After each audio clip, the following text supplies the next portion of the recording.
Sa puntong ito, makakausap natin ang AVP for Traffic Operations na si Sir Robin Ignacio. Magandang hapon po, Sir Robin, and welcome sa Arangkada Balita. Magandang hapon po at magandang hapon din po sa ating mga taga-subaybay ng Arangkada Balita. Kumusta po ang daloy ng ating trapiko ngayon? Napansin niyo po ba kung may mga nag-uwian na sa probinsya nitong weekend? Sa ngayon po, maaari po meron na pong umuwi po pero hindi po enough yung volume para magkaroon po tayo ng congestion like previous years po kasi weekend before Palm Sunday nagkakaroon na po tayo ng konting dagdag na nakaka-create na po ng slow moving traffic po, pero for this weekend wala pa po tayong namomonitor hanggang sa mga oras na to.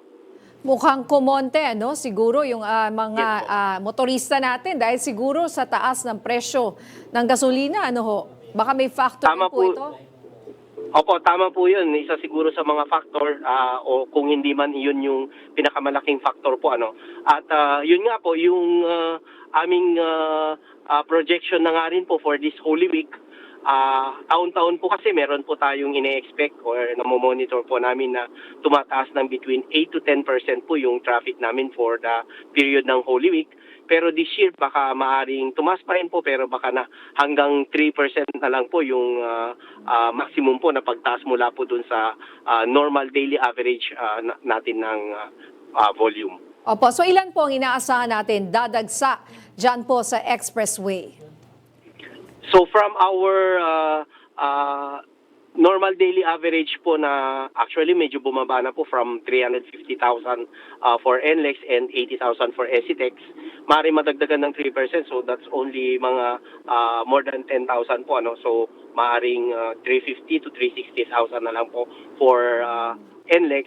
Pero po yung may peak hours po kasi na minsan nagkakasabay-sabay yung ating mga motorista, kagaya po ng from noon time po ng Miyerkules hanggang late night, and then early morning po ng Thursday hanggang afternoon na po ng Thursday, kung saan talagang nagkakaroon po tayo ng slow moving traffic or maaring pag-congest po ng ilang parte po ng NLEX, lalo na, at saka yung sa may last toll plaza sa ECTEX, yung Tarlac Toll Plaza. Opo. So saan po natin nakikita yung build-up ng mga sasakyan pagdating po dyan sa NLEX? Kadalasan po, meron po tayong build-up dito sa mga cash lanes sa may Balintawak, Mindanao at saka Karuatan Toll Plazas. Ito po yung tatlong toll plazas na entry to NLEX going north. At yun po, after po nito, magsama-sama yung tatlong flow na yan. Dito naman po sa Harbor Link Interchange, dito sa may Valenzuela area, tuloy-tuloy po yan hanggang mga Marilao or even up to Balagtas or Santa Rita area po ng northbound traffic. Opo, very quickly, ano po maipapayo ninyo sa ating mga motorista? Opo, yun po, unang-una po, bago po sila bumiyahe, syempre napaka-importante na ma-ensure nila na nasa tamang kondisyon yung kanilang mga sasakyan. Ganun din po sana yung magdadrive, nasa tamang kondisyon at may sapat na pahinga. Kasi pagka ma-involve po sila sa mga insidente, mas mabilis po mag-build up yung traffic po natin.